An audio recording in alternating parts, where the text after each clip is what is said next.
Οι γυναίκες οδηγοί έχουν κάποια κοινά σημεία. Όπως ότι κάθονται όλες με τον ίδιο τρόπο. Η θέση όσο πιο κοντά γίνεται στο παρμπρίζ, το βλέμμα καρφωμένο μπροστά, το αυτοκίνητο κινείται λες και έχει λόξιγκα και ο χάρος ξεκινά.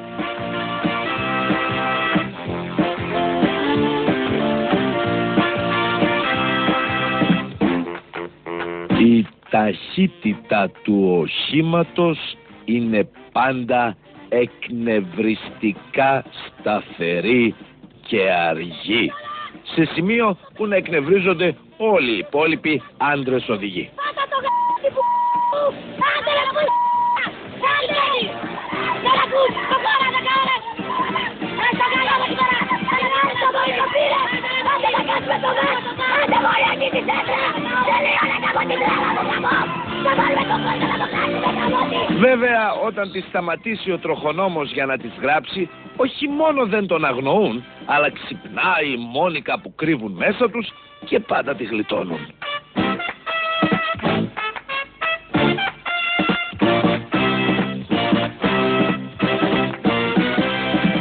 Μια άλλη πονεμένη ιστορία για τις γυναίκες στο τιμόνι, αλλά περισσότερο για μας τους υπόλοιπους, είναι το παρκάρισμα.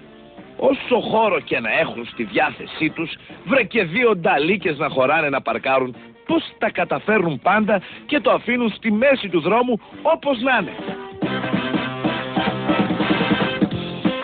Εκεί όμως που είναι καταπληκτικές οι γυναίκες οδηγοί είναι στη σκοποβολή. Στοχεύουν οτιδήποτε κινείται πάνω σε δρόμους. Παραδείγματος χάρη, γριά με καροτσάκι, 2.000 πόντοι. Παππούς με μπαστούνι, 3.000 πόντι και τα λοιπά. Ωραία τα αστεία κυρίες και κύριοι, αλλά οι γυναίκες οδηγοί αποτελούν απειλή για τους ανυποψίαστους πεζούς. Έτσι η ελληνική πολιτεία πήρε δύο ριζικά μέτρα.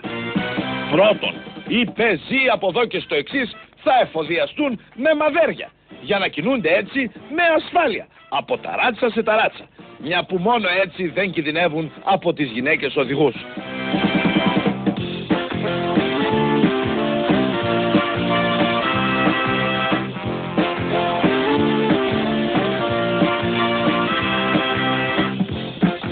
Και δεύτερον, ειδικά εκπαιδευμένοι ελεύθεροι σκοπευτές θα ακροβολίζονται στα φανάρια και θα εξαφανίζουν οριστικά το πρόβλημα γυναίκα οδηγός από τους ελληνικούς δρόμους.